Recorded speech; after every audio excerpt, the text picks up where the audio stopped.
deal with contract notices, time bar clauses, and their implication in contracts. Introduction. Consultant industry is famous for all bad reasons.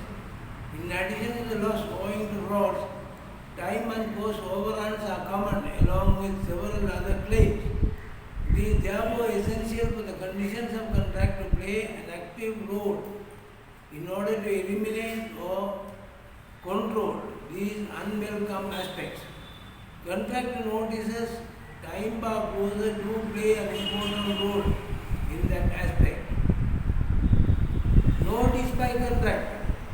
Generally, all conditions of contract specify specific procedure for the contractor to notice if and when there is likelihood of additional time or money that is required for the completion of the project. There is no clear definition as to what constitutes a contractor notice.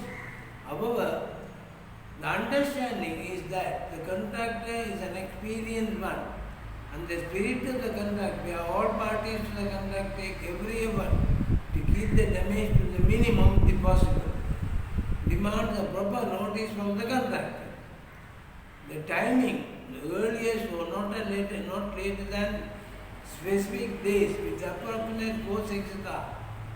It should be noted that so much so that in certain contracts, the contractor loses his right for not giving notice.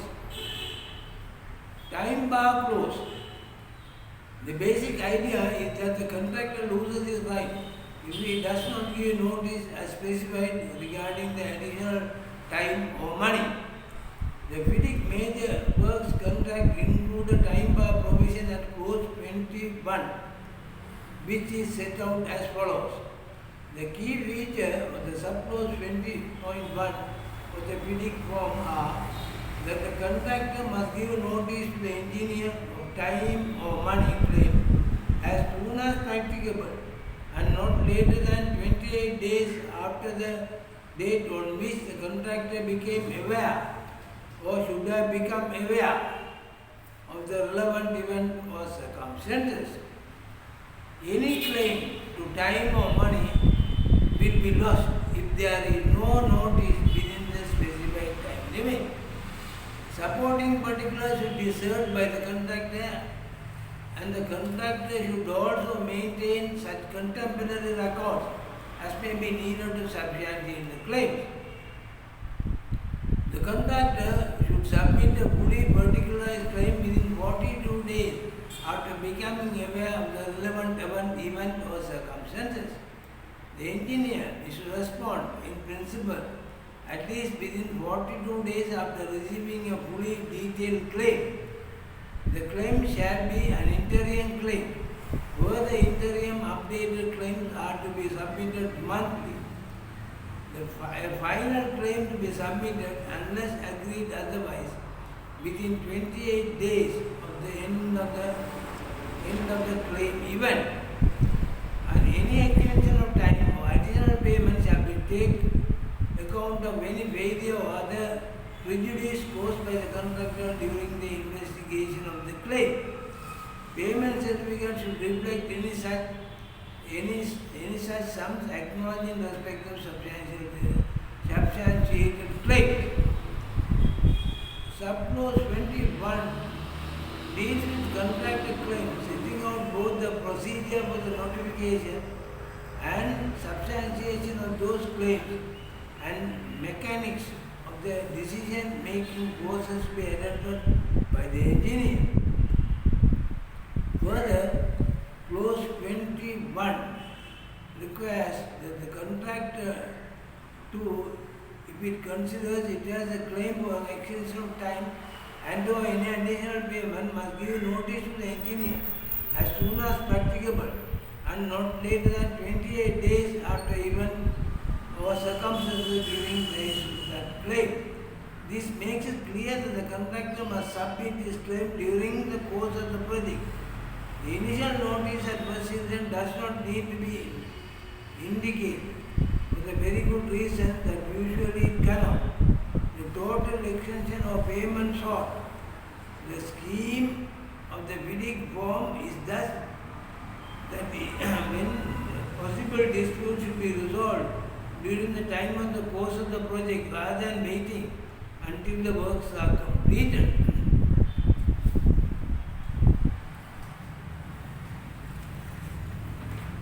It is important that it is understood that compliance with the notice provision is intended to be a condition precedent to recovery of time and money. This therefore potentially provides the employer with a complete defense to any claim for time and money by the contractor if it not started within the required time frame. Certainly parties, particularly the contractor, should treat the subclause in that very carefully. Reasons for the inclusion of the time bar clauses in contracts. The main purpose of using the strict time bar clauses, such as that provided for by the clause 21 by FIDIC, is to improve the administration of the contract by ensuring a hard deadline for the contractor to notify if any events which may give rise to a claim. The employee is alerted to the contractor's claim at an early stage. This allows the employer to evaluate the claim and also take any steps to work with the contractor to mitigate the delays. It should be also help to avoid a build-up of contractor's claim during the project, which historically has often led to serious final account disputes between the employer and the contractor. These clauses impose a more proactive, contemporaneous approach to dealing with unexpected events when they arrive and providing cost and program certainty and transparency. An effective time bar clause can be used as a tool for achieving a more collaborative approach between the contractor and the employer in relation to claims for additional time and money. Effectiveness of the time bar clause in contract. Condition precedent. The starting point to determine whether a time bar clause will be enforceable by employer against a contractor is to understand whether the compliance with the clause is a condition precedent to the contractor's claim. When considering this question, the English courts have typically taken the view that the notice requirement in construction contracts are directory, not mandatory, and that the contractor may not lose his entitlements to claim unless the contract expressly says that a non-compliant contractor will lose his rights to additional time and money.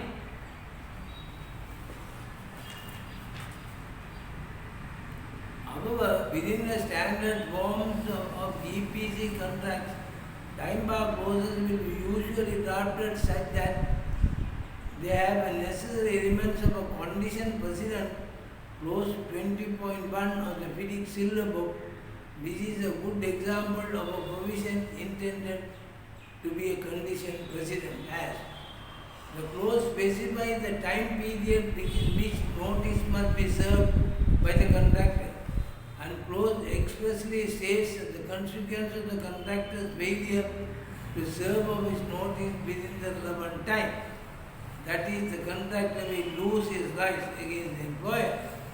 See Bremer Handel Craft versus Wenderson Avenue Isengum case.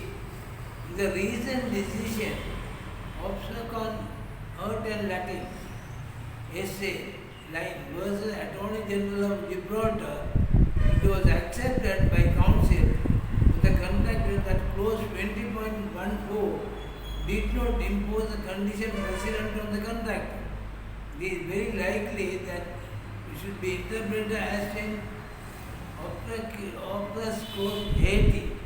Therefore, for projects carried out under FIDIC condition, the party should treat strict compliance with the provision of clause 20.1 as a condition precedent to the contractor's claim.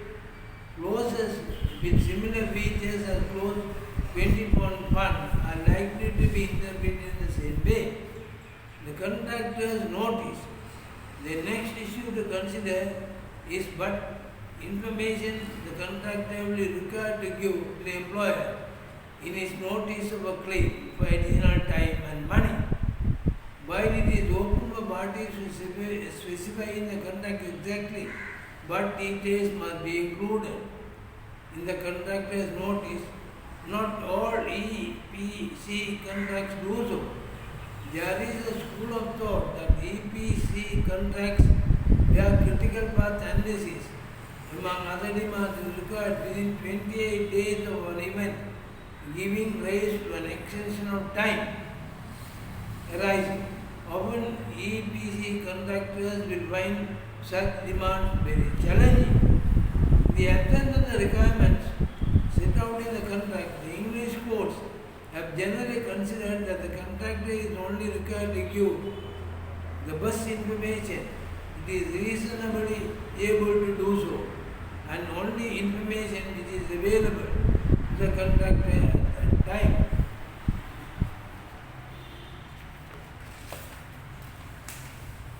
Prevention principle argument. It is often suggested that the contractor may seek to avoid the strict application of the time bar clause by arguing that, irrespective of his own non-compliance with the provision, the prevention principle may still defeat an employer's claim for liquidated damages where the delay is caused by an occurrence which is the employer's responsibility under the contract. This line of argument has support from a series of Australian decisions which considered that the prevention principle would result in time bar provision being defeated. However, this approach is not one that would necessarily be followed by the English court or an arbitral tribunal. In City Inn Limited versus Shepherd Construction Limited, a Scottish court took a robust view of the contractor's obligation to time bar provision, and whilst the court did not on the fact decide whether the preventive principle would operate, it considered the contractor to have an obligation to comply with the provision of the time bar clause unless waived by the employer or as on the facts by the employer or the architect. Technical auditor's role. The contractor's claim for extension of time and associated costs is generally considered to be a problematic area as more than 50% of the whole contractor's claim falls under this category. The technical auditors would have to check the availability or otherwise of the time bar clauses in the contract while auditing the contractor's entitlement. It has been legally accepted that the time bar clause is generally a condition precedent, and although the question of preventive principle was in fact considered by some courts in Australia under certain circumstances, the technical auditor should have clear knowledge of the relevant cases. Thank you.